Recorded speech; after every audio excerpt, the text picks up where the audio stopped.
Hello family, this is Panelli James, and then today we are treating the conduction system of the heart, which is the cardiac conduction system. So you know that the heart has been pumping itself. The heart manipulates itself, it pumps the blood itself, does not need any other organ to order it, even though the brain has effects on the heart or the cardiac pump, but then it does its own work. So the effects that the brain has upon the heart is to increase the cardiac rate or decrease it. So maybe you are running, you need much oxygen in your tissues, so the brain tells the heart to pump faster so that your body tissues can recover fast and get enough oxygen to function. And then when you are asleep, when you are resting, the brain tells your heart to decrease in the rate of it's pumping. But aside that, the heart can pump its own. The heart can be pumping on its own. So the video you posted yesterday, you saw that the heart was in the bowl, it was outside the body system, but then it was still pumping. Now, how does this pumping happen? The cardiac conduction is being stimulated by this mass tissue here called the sinoatrial node. Sinoatrial node.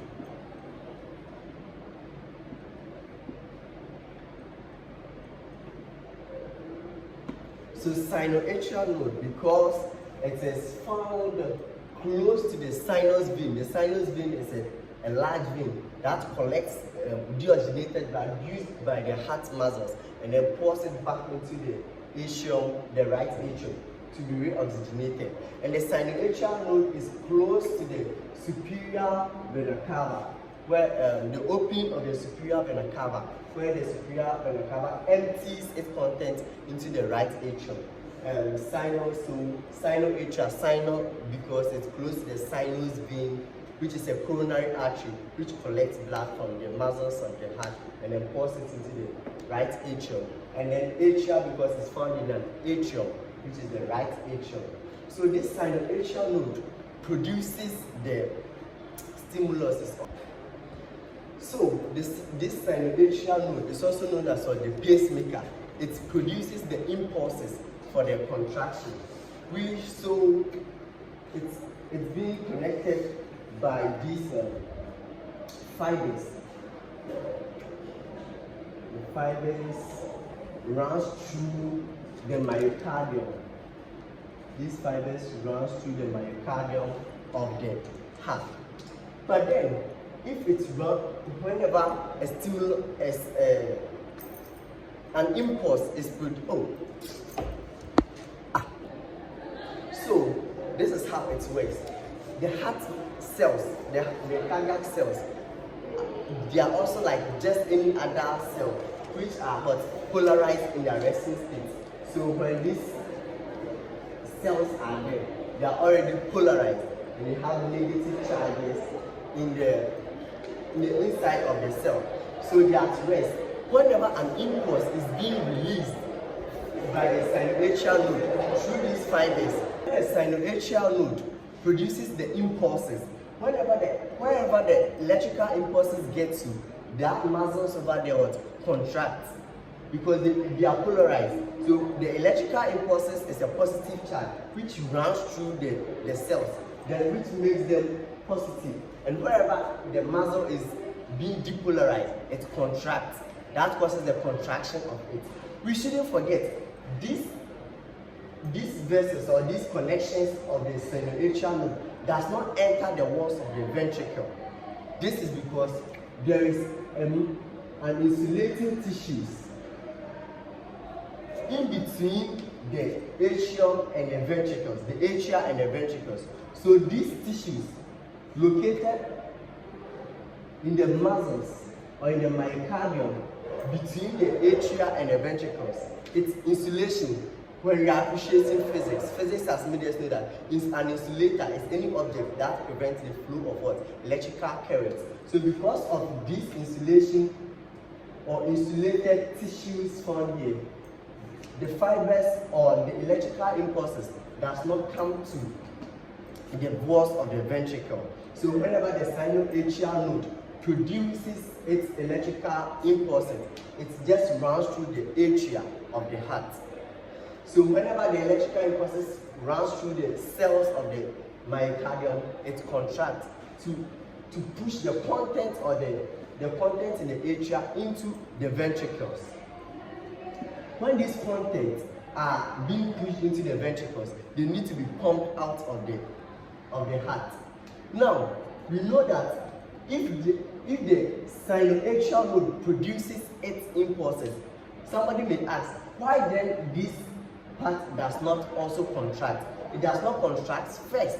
It waits for a minute, a time of 0.11 seconds before it contracts. This is because there is another node here called the atrial ventricular node.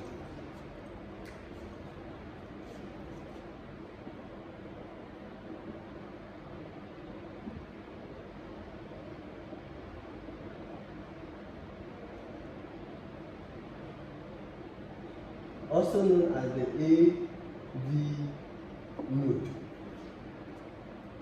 So the AV node, it's a bit smaller than the sinoatrial node. Its function is to collect the impulses released by the sinoatrial node for a time or for a second before it releases it. This is because when the atrial ventricular node is not here and the sinoatrial node releases its impulses, it will just run through the heart, and then the whole heart is going to be contracted at a time, which is impossible. When the whole heart contracts at a time, it can't function. So it holds on the impulses released by the sinoatrial node for a while, about 0.11 seconds, before it releases it into the walls of the ventricle. So whenever you are listening to the sound of the beat, it comes twice. Boom, boom, boom, boom. So the first beat, which is the lap beat or the atrial systole or systole, however you say.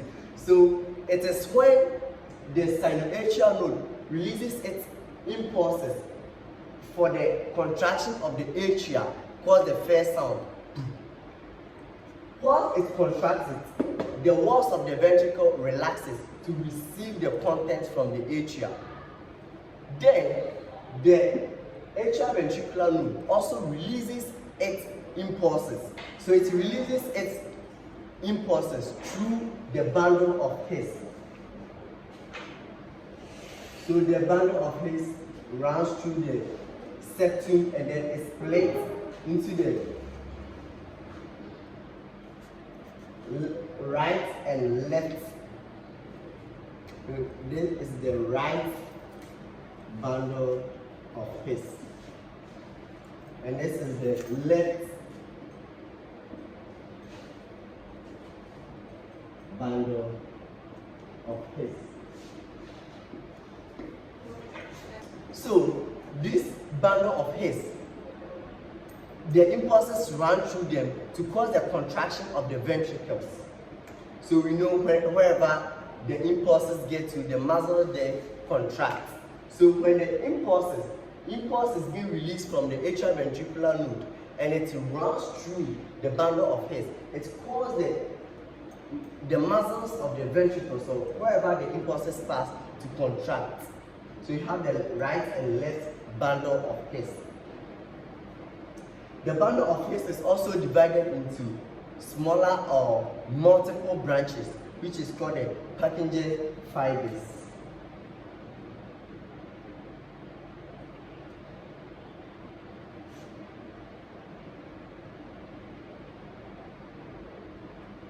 And we shouldn't forget, the Purkinje fibers also does not go to the atria because there is this insulation tissue here which will not allow the flow of electric current to pass through these walls into the atria walls. So you have the Purkinje fibers.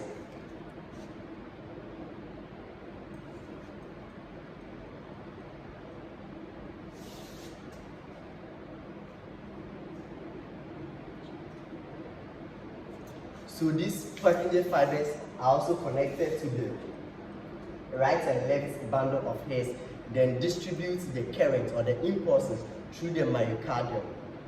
So this is how the cardiac conduction happens. The sinoatrial node, which is the pacemaker, it's the main source of the impulses. It produces impulses through the atria. Then the atria contracts due to the depolarization of the atria. Then the atrioventricular node because it is found in between the atria and the ventricles, which is the right atrium and the left and the right ventricle. So it carries as an atrioventricular node. This node is also a mass of tissue, collects the impulses from the atria, holds it for a while, about 0.11 seconds, and then also releases it into the bundle of hairs for the contraction of the ventricles. And then the ventricles also contract to push their content into the pulmonary artery or the aorta. So when the content in the right ventricle is being pumped into the pulmonary artery to the lung to be reoxygenated, and then also the content in the left atrium, left ventricle is also pumped into the aorta to the tissues of the body. Then the Purkinje fibers are more in the right, are found more in the left ventricle. So Purkinje fibers are more in the left ventricle. This is because since it is the thickest part, you understand since it is bigger, it will require much fibers. And then also, since it is the part of the heart, the left ventricle is the part of the heart that needs to contract to pump enough blood to other parts of the tissue. It needs enough impulses to be able to depolarize the muscles here to push or pump blood out of it. So let's take a recap on what we've learned. So we know the cardiac conduction is being stimulated by the sinoatrial node, and this node is a mass tissue which pumps blood. And then we shouldn't forget the sinoatrial node is a tissue, so for that matter it needs oxygen and nutrients to survive. It's being fed by the right coronary artery.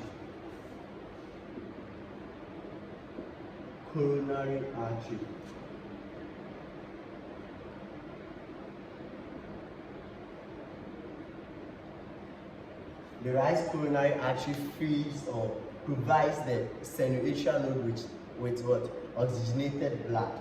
And then also a little part of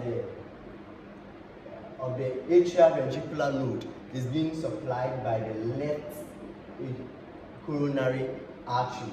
So when this sinoatrial node releases its impulses into the atria, it causes the contraction of the atria to release its content into the ventricle. That brings about the atrial systole or the atrial systole, which brings the first sound.